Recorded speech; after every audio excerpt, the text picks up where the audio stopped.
மதுரையின் மாமண்டர் அண்ணன் சதை மீனாட்சி சுந்தரம் அவர்களை அன்போடு சோதர சங்கத்தின் சார்பாக வரவேற்கிறோம்.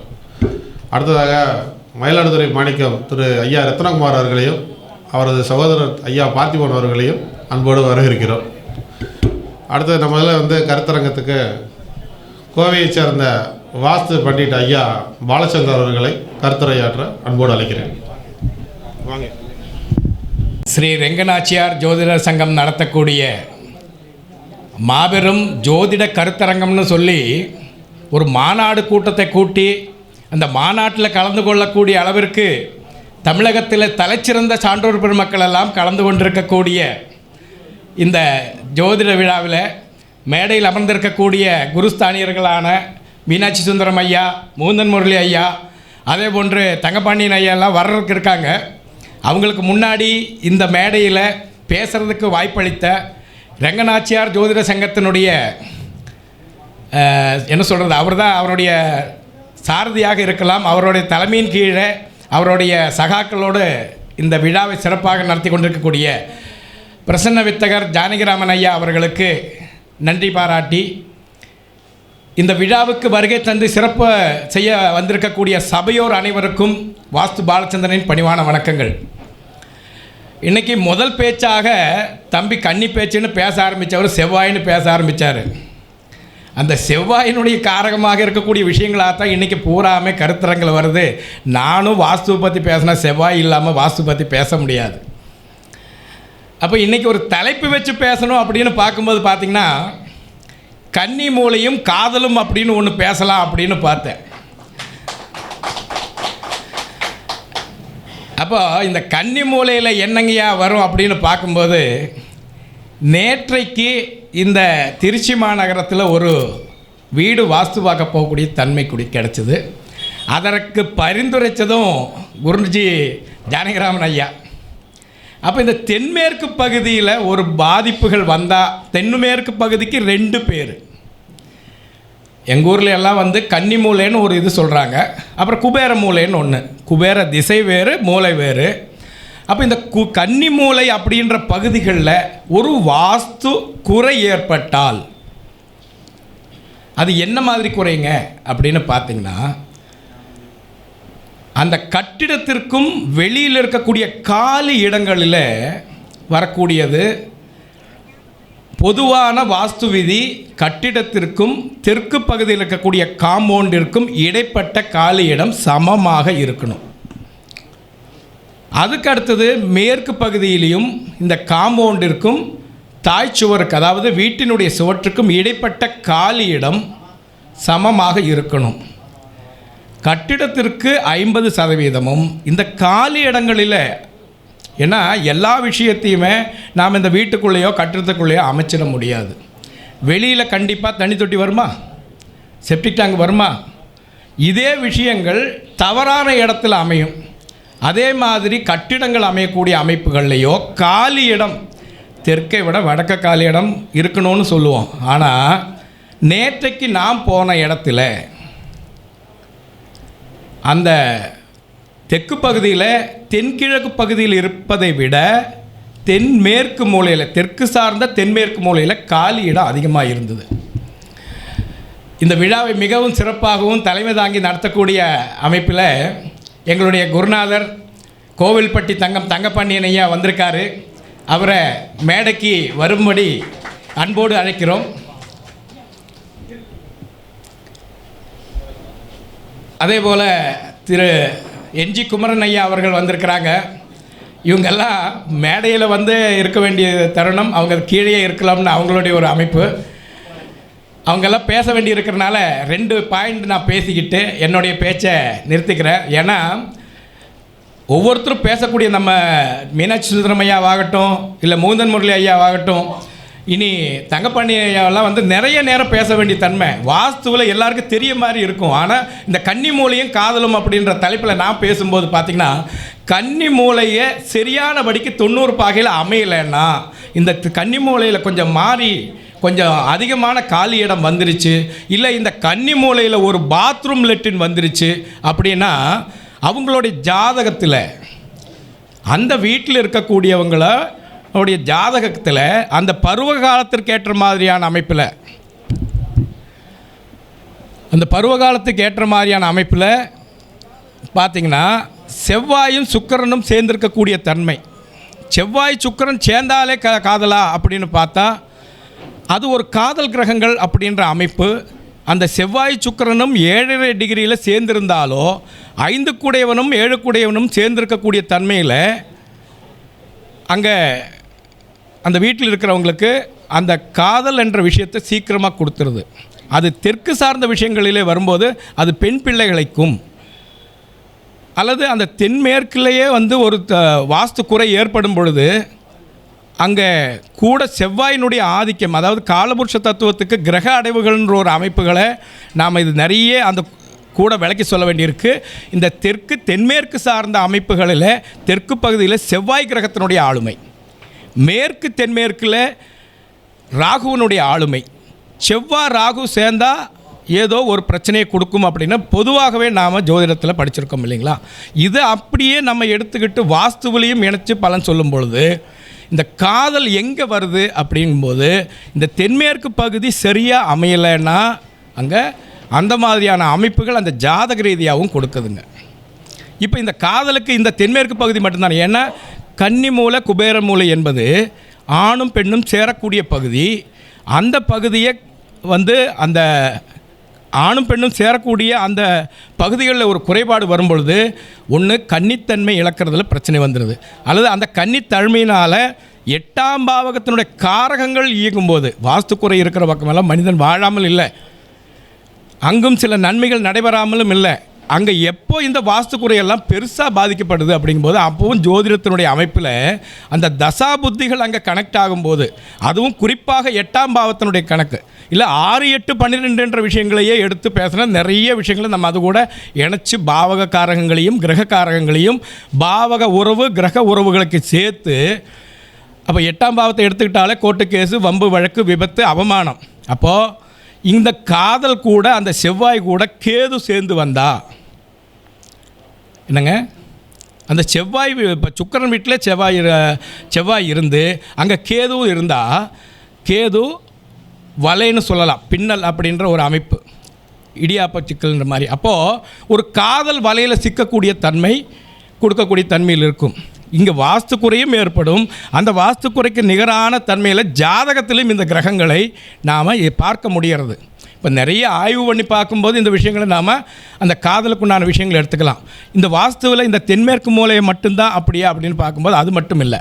அதற்கு எதிர்பாவகமான வடக்கு பகுதியில் பாதிக்கும் கிழக்கு சார்ந்த பகுதி உச்சம், பாதிக்கும் மேற்கு சார்ந்த பகுதி நீசப்பகுதி அப்படின்ற அமைப்புகளையும் அந்த பகுதியில் ஒரு வாயில் அமைஞ்சிருந்தாலோ அல்லது அந்த இடத்துல ஒரு தெருத்தாக்கம் வந்திருந்தாலோ அங்கும் இந்த காதல் என்ற அமைப்பு ஈஸியாக வந்துடுதுங்க. பத்தாக்குறைக்கு அது மட்டும்தான் அங்கே அதுதான் பிரச்சனையான வாயு மூலைக்கு நிறைய வாஸ்து பலன்கள் சொல்லலாம். அங்கே வாயு பகுதி என்பது வெளியில் இருக்கக்கூடிய குப்பைகளை உள்ளே கொண்டு வந்து போட்டு உள்ளே இருக்கக்கூடிய பொருளாதாரம். வாயு பகுதி வடகிழக்கு பகுதி மகாலட்சுமி குருவினுடைய அம்சமாக பொருளாதாரத்தை கொடுக்கக்கூடிய தன்மையில் இருந்தால் அந்த பொருளாதாரத்தை தக்க வைக்கக்கூடிய பகுதியாக அந்த மகாலட்சுமியினுடைய அக்காவாக மூஸ்த ஜேஷ்டாதேவி குடியிருக்கக்கூடிய பகுதி இந்த வாயு பகுதி. அப்போது அந்த வாயு பகுதியில் இந்த மாதிரியான குறைபாடுகள் வடக்கு வாயவியத்தில் ஒரு கதவு, வடக்கீசா காம்பவுண்டில் ஒரு கேட்டு வச்சுருந்தா அங்கே மனக்குழப்பத்தினாலையும் அந்த இடத்துல ஒரு தெரு கொஞ்சம் தென்மேற்கிலிருந்து வந்து குத்துச்சுன்னா காதல் செய்து பிரச்சனையில் மாட்டினீங்களான்னு கேட்டால் கரெக்டாக அங்கே வருதுங்க. கூடவே ஜோதிட ரீதியாக அவங்களுடைய ஜாதகத்தில் இந்த செவ்வாய் சுக்கிரனுடைய அமைப்புகளும் சரியாகவே வருது. கூடவே இந்த 5ஆம் இடம் காதல் என்பதும் 7ஆம் இடத்தையும் கலந்து அந்த கிரகங்கள் அந்த அமைப்பில் இருக்கிறதோ சாரத்திலேயோ ஏதோ ஒரு அமைப்புகள் அந்த ஜாதகத்திலையும் நாம் பார்த்து வாஸ்துவில் பலன் சொல்லக்கூடிய தன்மை வந்துகிட்டு இருக்குதுங்க. இது கூட கிரக அமைப்புகளை கூட சேர்த்து நிறைய விஷயங்களை நிறைய பாயிண்ட்டுகளை சொல்லுங்கன்னு சொன்னார். வாஸ்துவில் நான் எழுதி வச்சு பேசி பழக்கம் இல்லை. அந்த கூடவே நிறைய விஷயங்களை கூடவே இன்னொன்று எடுத்து பார்த்திங்கன்னா இப்போது 9ஆல் வகுத்து கதவு வைக்கக்கூடிய ஒரு விஷயம். இப்போ நீங்கள் கிழக்கிலிருந்து எடுத்து வைக்கும்போது இது எல்லாத்துக்குமே வாஸ்துபடி தான் வீடு நடந்துருதா கிடச்சிருதா அப்படின்னு பார்க்கும்போது எல்லாத்துக்குமே அப்படி 100% வாஸ்துவோடு எல்லாருக்கும் கிடைக்கிறதில்ல. காரணம், நாம் பிறக்கும்பொழுது கிரகங்களுடைய அமைப்புகளும் கர்ம வினைகளும் ஒவ்வொரு மாதிரியாக இருக்குது. அந்த கர்மாவினை அனுபவிக்க முடியாத போது நிறைய பேருக்கு இன்றைக்கும் நமக்கு இங்கே சபையில் இருக்கிறவங்களுக்கு எத்தனையோ பேருக்கு வாஸ்து குறையோடு தான் சில விஷயங்கள் அமைஞ்சிருக்குது. காரணம் என்னென்னா, நாம் அந்த கர்மா வினைகளை அனுபவித்து முடிக்கிற மாதிரி ஒரு வாசலே அமையிறதுல ஒரு பாயிண்ட் எடுத்துக்கோங்களேன். இப்போ பார்த்திங்கன்னா கிழக்கு வாசல் வடக்கு இருந்து எடுத்து அப்படியே கொண்டு வந்திங்கன்னா முதல்ல சூரியன், சந்திரன், செவ்வாய், புதன், குரு, சுக்கிரன்னு சொல்லக்கூடிய வெள்ளி, சனி, ராகு, கேது அப்படின்னு எடுக்கும்போது இப்போ எல்லாத்துக்கும் இந்த கிழக்கு பகுதியில் ஈசானியத்திலே கதை வச்சுருக்காங்கன்னா அப்படி அமையறதில்லை. ஆனால் அந்த மாதிரியான அமைப்புகளில் மாறி அமைச்சவங்களுக்கும் சிலருக்கு சிறப்பாக வர்றதுக்கு காரணம் என்ன அப்படின்னா, இப்போ கிழக்கு அக்னியில் ஒருத்தருக்கு செவ்வாயிலுடைய அமைப்புகளில் கதவு வச்சுருக்கிறாங்கன்னா அங்கே அவங்க சீருடை பணியாளர்களாக இருக்கக்கூடிய தன்மையிலேயோ, ஒரு அடுமனையில் வேலை செய்யக்கூடியவங்களாகவோ, ஒரு அடுமனை நடத்தக்கூடியவங்க ஆகக்கூடிய தன்மையிலோ அந்த செவ்வாயினுடைய காரக தொழில்கள் செய்யக்கூடியவங்களுக்கு அந்த வாயில்கள் பெரிய பாதிப்புகளை தர்றதில்லை. அல்லது அப்படித்தான் அமையுது அவங்களுக்கு. ஈசானியத்தில் வச்சா தான் சிறப்பு அப்படின்ற மாதிரி இல்லாமல் அவங்களுடைய தொழில் சார்ந்த விஷயங்களில் அந்த கிரகங்களுக்கு தகுந்த மாதிரி அந்த வாயில்கள் அந்தந்த பகுதிகளில் அமையுது. அந்த விஷயங்களும் அந்த கிரகங்கள் சிறப்பாக இருக்கக்கூடிய தன்மையில் அந்த இப்போ தெற்கு சார்ந்த பகுதியில் கிழக்கு அக்னியில் கதவு வந்தால் வாஸ்துவில் பொதுவாகவே ஒரு தோஷ பலனை தான் சொல்லுவோம். ஆனால் அந்த தோஷ பலன்கள் சிலருக்கு சிறப்பாக இருக்குது. அந்த சிறப்பாக இருந்தாலும் அந்த தோஷத்திற்கு தகுந்த மாதிரியான பலாபலன்கள் அந்த தசாபுத்திகள் வரும்பொழுது அந்த கிரக இணைவுகளும் அந்த இடத்துல சூரியன் சுக்கிரன் சேர்ந்த மாதிரியான அமைப்புகள் எல்லாம் வந்தால் சுக்லம் வறண்டு போகக்கூடிய தன்மையில் அந்த வாயிலும் சரி, அந்த பகுதியில் ஒரு நீச்ச பகுதியில் கிழக்கு அக்னியில் ஒரு தெருத்தாக்கம் வரக்கூடிய தன்மையில் எல்லாம் இருந்தால் அவங்களுக்கு உஷ்ணம், முன்கோபம், இதனால் ஏற்படக்கூடிய பல விஷயங்கள், அது அன்றாட வாழ்வில் நாம் பல விஷயங்களையும் கோர்த்து நிறைய விஷயங்களை சொல்லலாம்.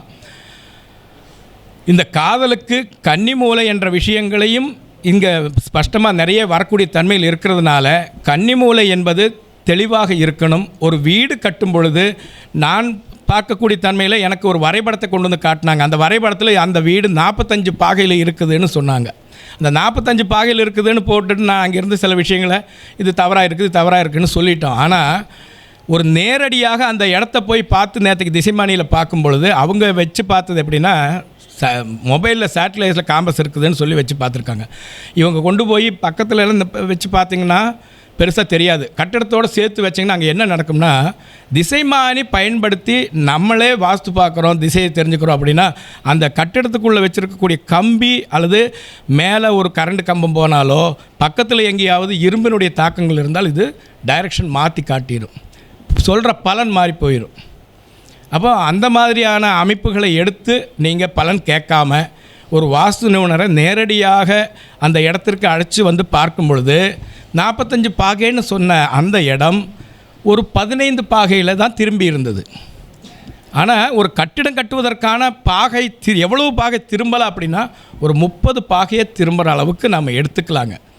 அதுக்கு மேலே வரக்கூடிய இந்த ஒரு வடகிழக்கு பகுதியில் நீங்கள் ஒரு கோடை போட்டுட்டு 5-10ன்னு போட்டிங்கன்னா வடகிழக்கு பகுதியில் 45 டிகிரி வரும். இதில் 30 டிகிரி வரைக்கும் கட்டிடம் ஒன்றும் கொஞ்சம் வடக்கு ஈசானி பார்க்குற மாதிரியோ இல்லை கிழக்கு ஈசானி பார்க்குற மாதிரியோ திரும்பி வந்தால் பெரிய தோஷங்கள் ஏற்படுறதில்லை. ஆனால் முழுக்க கோண திசையான அமைப்புகளில் இந்த கட்டிடங்கள் அமைந்தால் காற்றடிக்கிற திசையை நோக்கி ஓடக்கூடிய ஓடம் போல் அங்கும் சில மனிதர்கள் வாழ்ந்துக்கிட்டு தான் இருப்பாங்க. வாழ்ந்துக்கிட்டு இருக்கிற கூட்டம் இருக்கிறாங்க. இன்றைக்கி இருக்கிறத விட நாளைக்கு நிறைய விஷயங்களை சாதித்து பல சாதனைகளை புரியக்கூடிய தன்மையிலையும் வாழ்கிறாங்க. இப்போ 45 டிகிரியில் வந்தால் நம்ம தெளிவான பலன் உரிக்கிறதுக்கு கஷ்டம்.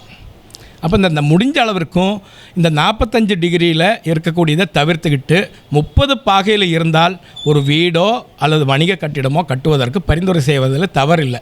அதை இரும்பு இருக்கிற பக்கத்தில் காம்பஸ் பயன்படுத்தும் போது நாம் தொழில் முறையாக பண்ணும்போது இந்த ஃபோனில் எல்லாம் பார்க்காம அதற்கான திசைமானியை வாங்கணும். அந்த திசைமானி பிடிக்கிறதுலையுமே காருக்கு ஸ்டேரிங் பிடிக்கிற மாதிரி திசைமானி பிடிக்கும் போதே கை நடுங்கக்கூடாது, நேராக பார்க்கணும். ஆசேரி மூலமடம் பார்க்குற மாதிரி அந்த காம்பஸில் இருக்கக்கூடிய பின்பக்கத்து கோடு, முன்பக்கத்தில் உள்ள கோடு, அந்த கட்டிடத்தினுடைய செவற்றினுடைய பகுதியை நேராக பார்த்த பிறகு லென்ஸில் எத்தனை பாகை இருக்குதுன்னு பார்க்கணும். இதை சரியான வழிக்கு உள்வாங்கலே வாங்காமலே வந்துட்டு நாம் இது தவறாக இருக்குது இதாக இருக்குன்னு சொல்லி நிறைய பேர் அந்த திசைமானியை சரியாக உள்வாங்கி திசையவே உள்வாங்காமல் பலன் தப்பாக சொல்லி போகிறாங்க. இதுவும் நடக்கும். காரணம் என்னென்னா, எல்லாத்துக்கும் ஒரே மாதிரியான வழிகாட்டிகள் வந்துட்டால் அப்புறம் எல்லோரும் சிறப்படைஞ்சிருவாங்க இல்லைங்களா? அப்போ அவங்க அந்த கர்மாவினை எப்படி அனுபவித்து முடிக்கிறது? அப்போ அந்த கர்மாவினையை அனுபவித்து முடிக்கிறதுக்கு வழிகாட்டிகளாகவே பல வகையான கோட்பாடுகள் இருக்கக்கூடிய வாஸ்து நிபுணர்கள் இருக்கிறாங்க. அதுக்கு உண்டான ஆளுகள் இருக்காங்க. அதுக்கு அவங்க கூடயும் ஒரு சமூகம் அவங்களுடைய பேச்சை கேட்குறதுக்கு ஆளுகள் இருக்கத்தான் செய்வாங்க. இப்போ நான் சொல்கிறது மட்டும்தான் சரியா அப்படின்னா, பெரும்பான்மையான ஆட்கள் நாம் சொல்லக்கூடிய விஷயத்தை ஆமோதிக்கக்கூடிய தன்மையிலோ அல்லது இந்த மேடையிலையும் சபையிலையும் ஜோதிடத்தையோ வாஸ்துவையோ தெரியாத ஆட்கள் இல்லை. அப்போ நீங்கள் சொல்கிறது இது சரியாக தான் இருக்குதுங்க. கன்னிமூலையில் காலி இடம் அதிகமாக இருந்தால் அது நீங்கள் 1 அடி வரணும் 2 அடி வரணும்னு கூட பார்க்க வேண்டாம். 1 இன்ச்சு வித்தியாசம் இருந்தாலும் 1 அடிக்கும் அதே பலன் தான், 1 இன்ச்சுக்கும் அதே பலன் தான். இப்போ தென்மேற்கு பகுதி இணையாக இல்லாமல் காலி இடம் அதிகமாக வந்துட்டால் அங்கே பொருளாதாரத்திலையும் உயிர்காரகங்கள் என்று சொல்லக்கூடிய தன்மையில் கணவன் மனைவி உறவிலையும் இந்த காதலுக்கும் அந்த பகுதி பெருமளவிற்கு உறுதுணையாக வருது. அதனால் இந்த கன்னி மூலை என்று சொல்லக்கூடிய பகுதியை முதல்ல காம்பவுண்டுன்ற அமைப்பை உங்களுடைய இடத்த சரி பண்ண பிறகு அதற்கு நிகரான அதற்கு இணையாக கட்டிடத்தை துவங்குவது சாலச் சிறந்தது. இந்த அமைப்பு ஒவ்வொரு பொறியாளர்களும் பின்பற்றி எடுத்துக்கிட்டு பித்தகராசி தீரத்தின் அடிப்படையில் மனையை சதுரித்த பிறகு அந்த மனையினுடைய நீளம் அதிகமாக இருக்கக்கூடிய பகுதியை நிரந்தரமாக வச்சுக்கொண்டு அந்த பித்தகராசி தீரத்தின் அடிப்படையில் சதுரித்த பிறகு அப்புறமா கட்டிடத்துக்கு அதுக்கு இணையாக அளவு போட்டால் உள்ளே இருக்கக்கூடிய மூலம் மட்டும் நிறைய இடங்களில் என்ன பண்ணிடுறாங்க, இந்த ஜலமூலை கொஞ்சம் இழுத்து வைக்கிறோம் அப்படின்றாங்க.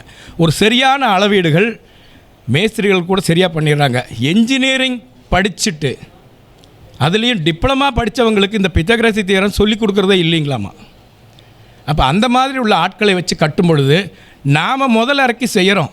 அது நம்ம எப்படி அதில் ஸ்கொயர் ஃபீட் ரேட்டில் மெட்டீரியல் கான்ட்ராக்ட் கொடுத்தாலும் சரி, இல்லை லேபர் கான்ட்ராக்ட் கொடுத்தாலும் அந்த உள்ள அளவுகள் துல்லியமாக இருக்கணுன்றதில் மாற்று கருத்தே இல்லைங்க. ஆனால் நிறைய இடங்கள் அதை விட்டுறாங்க. அது விட்டால் என்னங்க, அக்னி வாயு நடந்தால் காற்றையும் நெருப்பையும் சம்மந்தப்படுத்தினா எது மாதிரி இருக்குமோ அந்த மாதிரியான வாழ்க்கை அனுபவங்கள் நம்ம சந்தித்ததை தீரணும். ஈசானிய நைருதி வளர்த்த சிறப்பாக அப்படின்னா இந்த ரெண்டுக்கும் ஒரு கைரேகையில் மாதிரி அதுக்கு இந்த ஈசான்யத்திலிருந்து நைருதி வரைக்கும் வரக்கூடிய ஒரு கோடு, அந்த கோடில் சில விஷயங்கள் வரக்கூடாது. இதையெல்லாம் ஒவ்வொன்றா எடுத்து சொல்லி நேரத்தை அதிகப்படுத்தி கொண்டு போனால் குருமார்களோட பேச்சு கேட்க முடியாதுன்றதுனாலையும் வாஸ்துவில் ஒரு வகுப்பு ஏற்பாடு செய்கிறேன் அப்படின்னு ஜானகிராமன் ஐயா சொல்லியிருக்காரு. அந்த மாதிரி விஷயத்தை இந்த ஊரில் இருக்கிறவங்க பயன்படுத்திக்குவீங்க என்ற எதிர்பார்ப்போடு என்னுடைய பேச்சை நிறைவு செய்கிறேன். வாழ்க வளமுடன், வெற்றி நிச்சயம்.